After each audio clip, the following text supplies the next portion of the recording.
صلاح الدین ایوبی نے یروشلم کا محاصرہ کرتے وقت بیت المقدس کو عیسائیوں کے خون سے غسل دینے کا عہد کیا، مگر جب شہر فتح ہو گیا تو رعایا سے کیا سلوک کیا گیا؟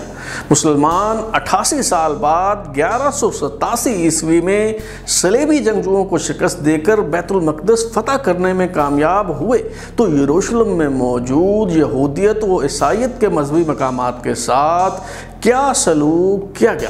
مسلمان اس قبضے کو برقرار کیوں نہ رکھ سکے؟ خوارزم اور ایوبی سلطنت کے جانشین یروشلم کے لیے آپس میں کیوں لڑتے رہے؟ یہ شہر سائرس اعظم کے ہاتھوں سے ہوتا ہوا سلطنت عثمانیہ کا حصہ کیسے بنا؟ دوسرا ہیکل سلیمانی کب تعمیر کیا گیا؟ رومی جنرل کس طرح قہر بن کر یہودیوں پر ٹوٹ پڑا؟ صہیونی تحریک کب شروع ہوئی؟ دوسری جنگ عظیم کے موقع پر 67 الفاظ پر مشتمل ایک دستاویز نے کس طرح فلسطینیوں کے مقدر کا فیصلہ کر دیا؟ برطانوی جنرل نے صلاح الدین ایوبی کے مقبرے پر جا کر یہ کیوں کہا، صلاح الدین سنو ہم آ گئے ہیں؟ ترازو کے نئے سلسلے فلسطین قصہ کی دوسری قسط میں آج ہم یہی سب کچھ جاننے کی کوشش کریں گے۔ میں ہوں بلال غوری اور آپ دیکھ رہے ہیں ترازو۔ یروشلم جسے پہلی صلیبی جنگ کے دوران 1099 عیسوی میں فتح کیا گیا، ایک بار پھر عیسائیوں کی تحویل میں تھا۔ عراقی شہر تکرت سے اٹھنے والے مسلم جنگجو صلاح الدین ایوبی جو صلیبی جنگجوؤں کے خلاف شمشیر برہنہ ثابت ہوئے، انہوں نے 4 جولائی 1187 کو حطین فتح کیا، جبیل پر قبضہ کیا اور پھر موجودہ اسرائیل میں شامل شہر عکا جو تب دفاعی اعتبار سے اہم ترین شہر تھا، وہاں اپنا جھنڈا گاڑ دیا۔ فلپ کے ہیٹی کی تصنیف ہسٹری آف عربز کے مطابق عکا کے محاصرے کے دوران صلیبی افواج کی قیادت کرنے والے انگلستان کے شاہ رچرڈ سے صلاح الدین ایوبی کا دلچسپ مکالمہ ہوتا رہا۔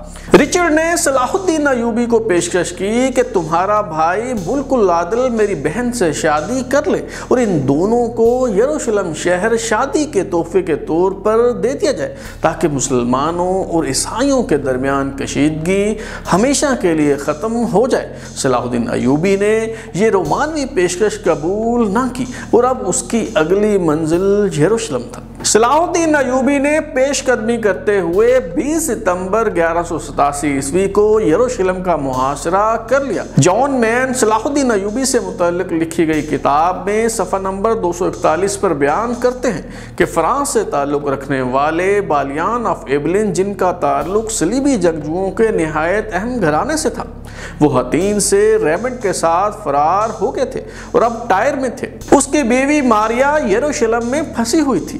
بالیان نے صلاح الدین کو پیغام بھیجا کہ اسے اپنی بیوی کو لے جانے کی اجازت دی جائے۔ کیا آج کل آپ تصور کر سکتے ہیں کہ کوئی جرنیل اپنے بدترین حریف سے اس طرح کی درخواست کرے؟ صلاح الدین نے اس شرط پر اجازت دے دی کہ وہ غیر مسلح آئے اور ایک رات یروشلم میں گزارنے کے بعد اپنی بیوی کو لے جائے۔ صلیبی کمانڈر آیا اور جب اس نے یروشلم میں محصور لوگوں کی حالت دیکھی اور اسے معلوم ہوا کہ وہاں قیادت کرنے کے لیے کوئی موجود نہیں تو اس نے اپنا وعدہ توڑ دیا اور صلیبی فوج کی قیادت سنبھال لی۔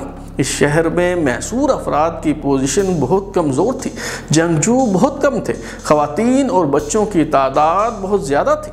یہ لوگ سرنڈر کرنے کو تو تیار تھے لیکن انہیں ڈر تھا کہ جس طرح 88 سال پہلے انہوں نے یروشلم میں موجود مسلمانوں کا خون بہایا تھا، کہیں صلاح الدین ایوبی بھی اسی طرح ان سب کا قتل عام نہ کرے۔ صلاح الدین ایوبی بیت المقدس کو عیسائیوں کے خون سے غسل دینے کا عہد کر چکا تھا، مگر صلیبی کمانڈر نے دھمکی دی کہ اگر سرنڈر کے لیے ان کی شرائط تسلیم نہ کی گئی تو وہ نہ صرف اپنی خواتین کو قتل کر دیں گے، شہر کے اندر موجود 5000 مسلمانوں کو مار ڈالیں گے، بلکہ مسجد اقصی سمیت تمام مقدس مقامات کو نظر آتش کر کے پورے شہر کو یوں تباہ و برباد کر کے رکھ دیں گے کہ صلاح الدین ایوبی کو راکھ کے ڈھیر کے علاوہ کچھ حاصل نہ ہو پائے گا۔ صلیبی کمانڈر کی دھمکی کام کر گئی۔ 2 اکتوبر 1187 عیسوی کو سرنڈر کے لیے شرائط پر بات چیت شروع ہوئی۔ طے ہوا کہ ہر عیسائی مرد 10 دینار، خاتون 5 دینار، جبکہ بچے 1 دینار فیکس تاوان کے عوض رہائی حاصل کریں گے۔ یوں یروشلم کی چابیاں صلاح الدین ایوبی کے حوالے کر دی گئیں۔ جان مین اپنی کتاب سلادید میں اس فتح کا حال بیان کرتے ہوئے لکھتا ہے کہ گرجا گھر اور خانقاہیں مساجد میں تبدیل کر دی گئیں، ان کی تزئین و آرائش کی گئی اور وہاں سے قرآن کی تلاوت کی آوازیں آنے لگیں۔ ڈوم آف دا راک سے پینٹنگز اور مجسمے اٹھا لیے گئے۔ اس کے اوپر نصب کراس کا نشان اور پاس موجود مسیحی قبرستان ختم کر دیا گیا۔ ایک مسیحی مورخ کے مطابق اس نے چرچ کا خزانہ بازاروں میں بکتے دیکھا۔ گرجا گھروں کو گھوڑوں کے استبل اور کہبہ خانوں میں تبدیل کر دیا گیا۔ 88 برس بعد 9 اکتوبر 1187 کو جمعہ کے روز مسجد اقصی سے ایک بار پھر اذان کی آواز گونجی۔ موجودہ شام کے شہر حلب کے قاضی محی الدین ابن الزکی نے خطبہ دیا اور نماز جمعہ کے لیے امامت کے فرائض سر انجام دیے۔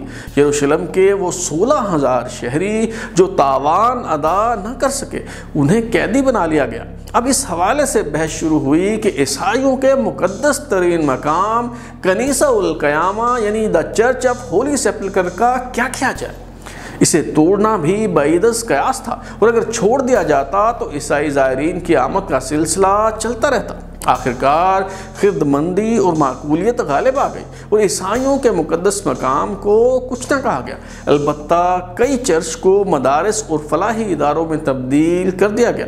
ٹاور آف ڈیوڈ کو بھی مسجد میں تبدیل کر کے وہاں ایک امام کو متعین کر دیا گیا۔ صلاح الدین ایوبی کی 1193 عیسوی میں وفات کے بعد مسلمان زیادہ دیر تک یروشلم کو اپنے زیر انتظام نہ رکھ سکے۔ فریڈرک دوئم چھٹے صلیبی حملے کی قیادت کرتا ہوا آیا تو مملوک حکمران الکامل نے 1229 عیسوی میں بغیر لڑے سرنڈر کر دیا اور یروشلم کی چابیاں فریڈرک کے حوالے کر دیں۔ اس بار یروشلم پر عیسائی حکومت صرف 15 سال تک برقرار رہ سکی اور 15 جولائی 1244 عیسوی کو سلطنت خوارزم نے یروشلم کو فتح کر لیا۔ 5 سال بعد یعنی 1247 میں ایوبی سلطنت کے جانشینوں نے یروشلم کا قبضہ حاصل کر کے خوارزمیوں کو نکال باہر کیا۔ اس دوران یروشلم قتل و غارت گری اور بدامنی کی وجہ سے تباہ و برباد ہو گیا۔ لوگ نقل مکانی پر مجبور ہو گئے اور اس شہر کی آبادی بہت گھٹ گئی۔ 1260 میں یروشلم ایک بار پھر مملوک خاندان کے زیر انتظام چلا گیا اور تقریباً 150 سال تک مملوکوں کے پاس رہا، یہاں تک کہ سلطنت عثمانیہ کے فرمانروا سلطان سلیم خان نے 1516 میں یروشلم کو فتح کر کے اسے اپنی سلطنت میں شامل کر دیا۔ اس دوران یہودیوں کو ایک بار پھر یہاں آنے کا موقع ملا۔ دیوار گریا جسے ویلنگ وال بھی کہا جاتا ہے، اسے بحال کر دیا گیا اور یہودیوں کو یہاں آ کر عبادت کرنے کی اجازت دے دی گئی۔ اگرچہ سلطنت عثمانیہ میں یہودیوں پر پابندیاں کسی حد تک کم ہو گئیں، تاہم وہ اب بھی دنیا بھر میں بکھرے ہوئے تھے۔ انہیں یہ بات پریشان کرتی تھی کہ ان کا کوئی وطن نہیں۔ دنیا بھر میں رہ رہے یہودیوں کے دلوں میں یہ خواہش پنپتی رہی کہ ہم یروشلم واپس جائیں اور وہاں جا کر ایک بار پھر ہیکل سلیمانی تعمیر کریں۔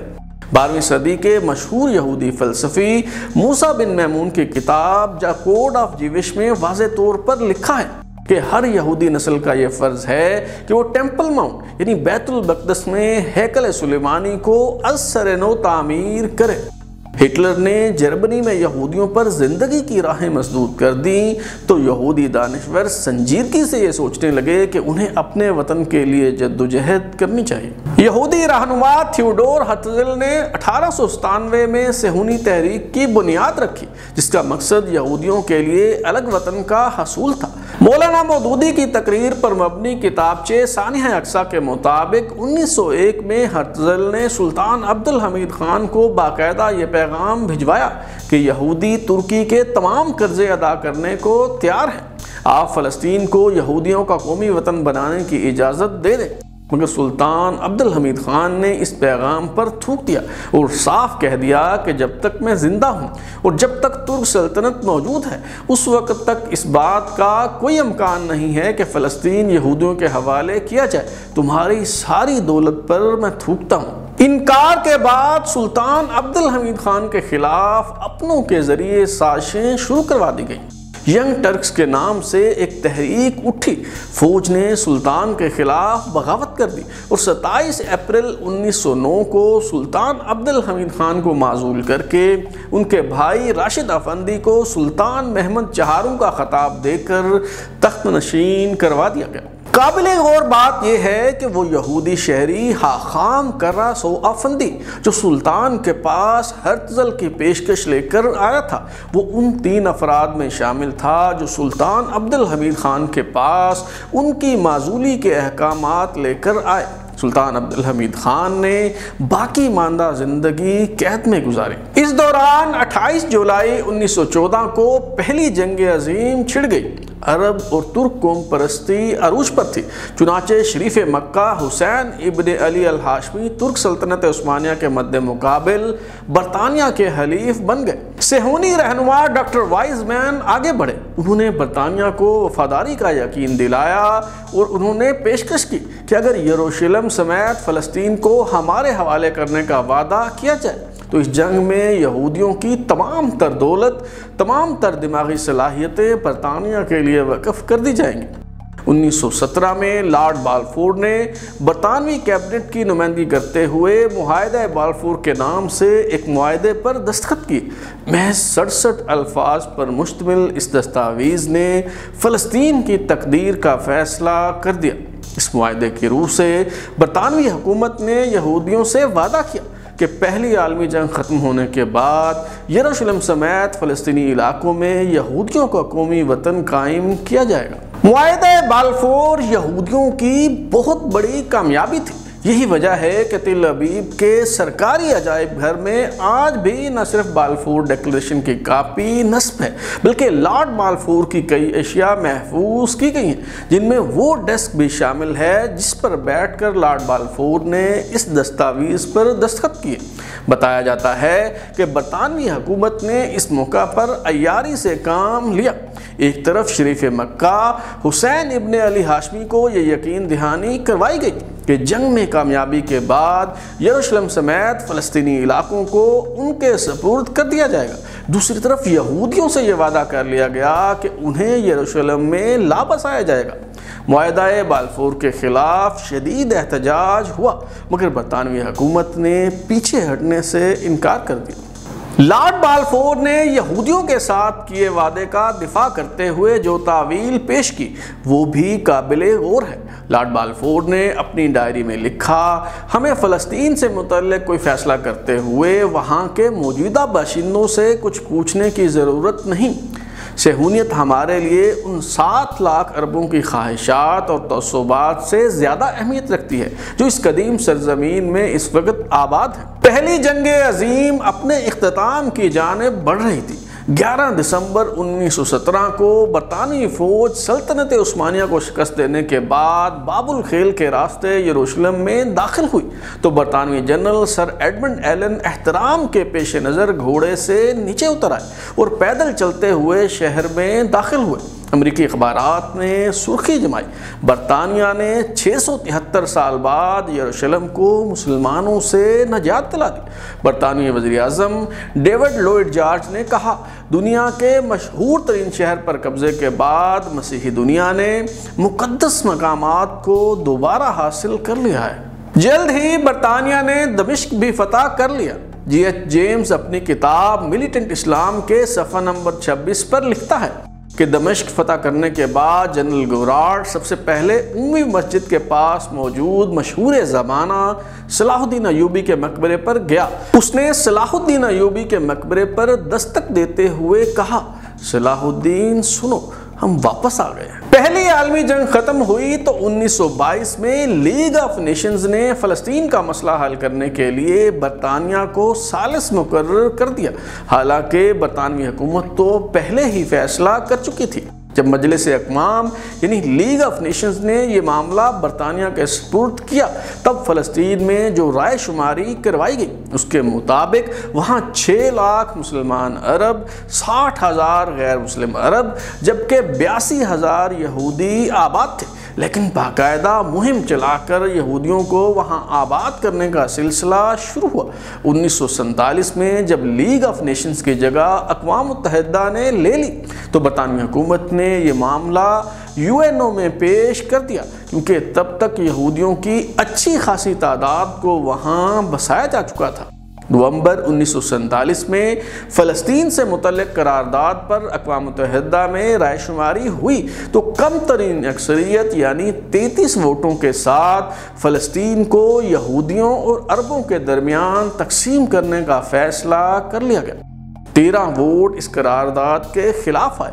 10 ممالک نے رائے شماری میں حصہ نہیں لیا، جبکہ بعد ازاں یہ بات سامنے آئی کہ 3 ممالک فلپین، لائبیریا اور ہیٹی پر دباؤ ڈال کر ووٹ حاصل کیا گیا۔ اقوام متحدہ کی اس قرارداد کی روح سے فیصلہ کیا گیا کہ 55% رقبہ یہودیوں جبکہ 45% رقبہ عربوں کو دے دیا جائے۔ یروشلم کے بارے میں یہ فیصلہ ہوا کہ اسے عالمی نگرانی میں دے دیا جائے، گویا یہ عالمی شہر ہوگا اور سب وہاں آ کر اپنے مذہبی عقائد کے مطابق عبادت کر سکیں گے۔ اس بندر باٹ کے نتیجے میں جنگ چھڑ گئی اور فسادات کا آغاز ہو گیا۔ اس دوران 14 مئی 1948 کو رات 10 بجے اسرائیل نے آزادی کا اعلان کر دیا، جس کے بعد فلسطین میں باقاعدہ جنگ چھڑ گئی۔